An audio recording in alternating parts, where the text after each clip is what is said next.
nanti mungkin bisa diperdalam terkait dengan UPZ. Jadi selama ini masjid sudah mengelola secara dari awal sampai sekarang terkait dengan pengelolaan zakat mal dan zakat fitrah itu. Tapi kemudian jika UPZ itu diinisiasi berarti harus secara formal menjadi bagian daripada Basnas. Walaupun tadi disebut oleh Pak Nurbati tadi tugasnya hanya mencatat saja dan melaporkan SK dari Basnas. Kemudian memberikan sendiri, mendistribusikan sendiri. Tidak harus kemudian disampaikan ke Basnas. Nanti bisa diperdalam diskusinya terkait dengan UPZ.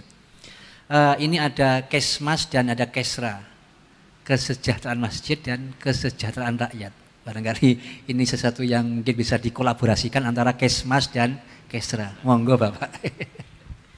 Terima kasih rekan moderator. Assalamualaikum warahmatullahi wabarakatuh. Hadratul muhtaromin, para alim ulama, para romo kiai, wabil khusus Romo Kiai Muhammad Najib Hasan, Ketua Yayasan Masjid dan Menara Kudus, Ketua Dewan Masjid Kabupaten Kudus, para narasumber dan Bapak dan saudara sekalian yang saya hormati. Saya hanya ingin berbicara terkait dengan tugas pokok dan fungsi kami di pemerintah daerah, di mana pemerintah daerah itu mempunyai fungsi pembinaan mental spiritual sekaligus fasilitasi kegiatan-kegiatan lembaga-lembaga maupun organisasi-organisasi keagamaan. Dari kegiatan-kegiatan pembinaan mental spiritual itu dituangkan dalam bentuk hibah di tahun 2021 kemarin sebesar 67 miliar. Di antaranya untuk peningkatan kesejahteraan guru, madrasah dan lain-lain 37 miliar sendiri. Ya, kemudian untuk masjid itu misalnya untuk marbot, imam dan khotib itu kami gelontorkan anggaran sekitar 3,5 miliar untuk bisaroh marbot, imam dan khotib imam musola sebanyak kurang lebih 3.225 orang dan penyalurannya lewat Dewan Masjid. Kami juga banyak memfasilitasi dalam rangka keinginan pemerintah daerah bahwa masjid itu harus menjadi pusat peradaban sebagaimana tadi disampaikan oleh para narasumber khususnya Yi Najib. Kalau kita melihat katakanlah misalnya di Al-Azhar, universitas sebesar itu dulunya berangkat dari sebuah masjid. Berangkat dari sebuah masjid, fungsi masjidnya tetap berkembang terus menjadi universitas yang besar sekali. Oxford di Inggris itu universitas besar itu berangkat dari sebuah gereja.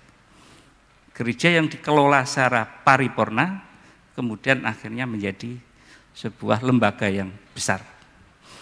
Itulah yang menjadi impian pemerintah Kabupaten Kudus.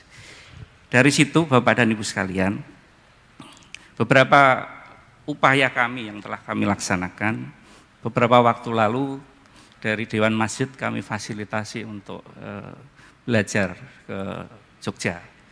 Kemudian kami juga memberikan fasilitasi kepada NU dalam rangka pembinaan imam masjid. Ya, ini kemarin baru berjalan sekali. Kita harapkan di seluruh kecamatan nanti bisa dilaksanakan seperti itu. Bapak dan saudara sekalian yang saya hormati, harapan kami sebetulnya masih belum terwujud. Dana yang khusus untuk hibah sarpras Pemkab Kabupaten Kudus tahun 2021 sebesar 9 miliar.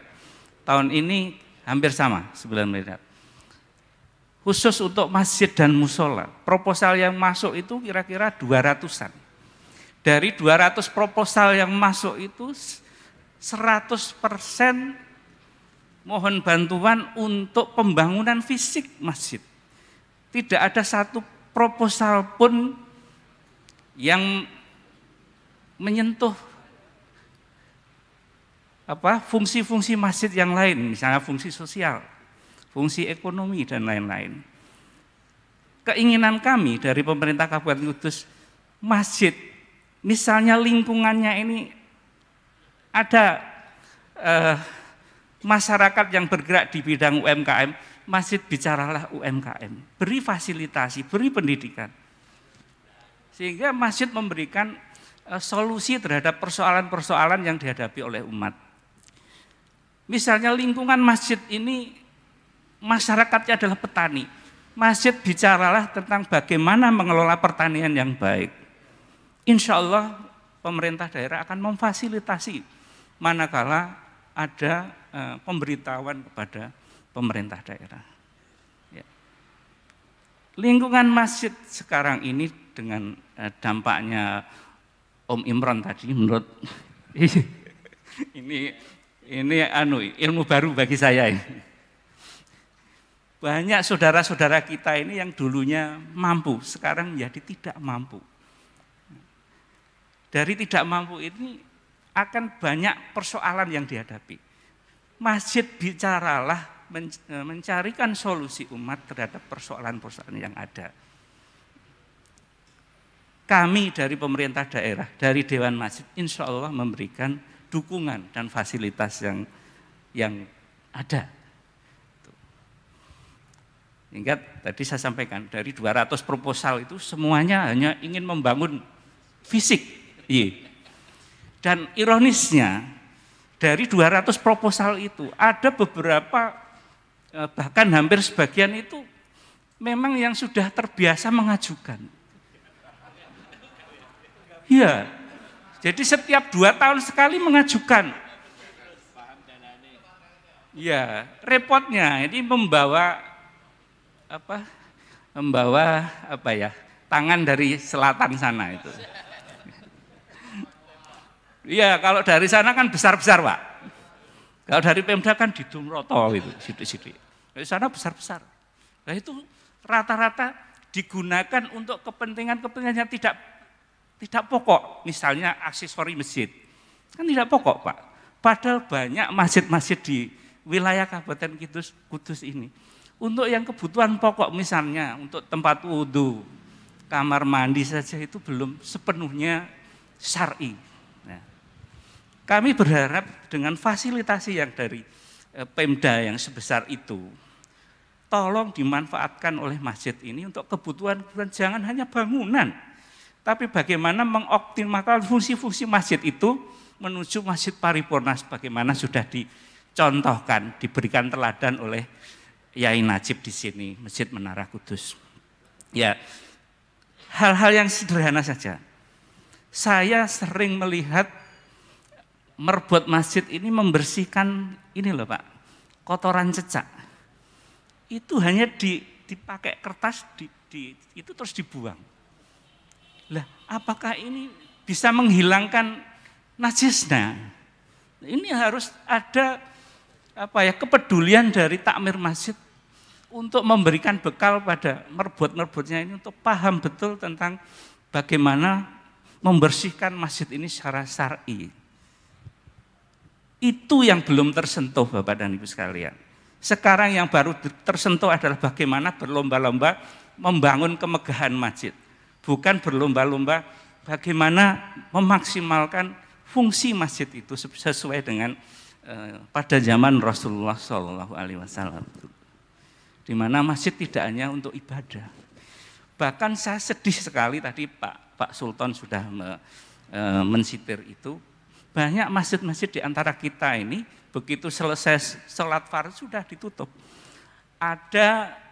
Saya pernah melihat, kebetulan saya sholat di situ, orang musafir datang, karena masjid sudah ditutup, dia terpaksa sholat di emperannya Pak. Di emperan penuh dengan debu, tidak bisa masuk sholat di dalam. Harusnya ini mulai berubah. Bagaimana masjid ini memberikan kenyamanan kepada siapapun yang datang ke masjid. Termasuk orang fasik sekalipun. Diberikan kenyamanan di situ. Kalau mereka sudah merasa nyaman di masjid, baru diberikan pesan-pesan keagamaan. Itu yang kita harapkan. Sehingga fungsi masjid untuk kepentingan memberikan rahmat kepada umat ini betul-betul bisa terwujud menjadi sebuah masjid yang paripurna. Saya kira tidak terlalu banyak, itu saja yang kami sampaikan, kurang lebihnya mohon maaf. Kami akhiri, Assalamualaikum warahmatullahi wabarakatuh.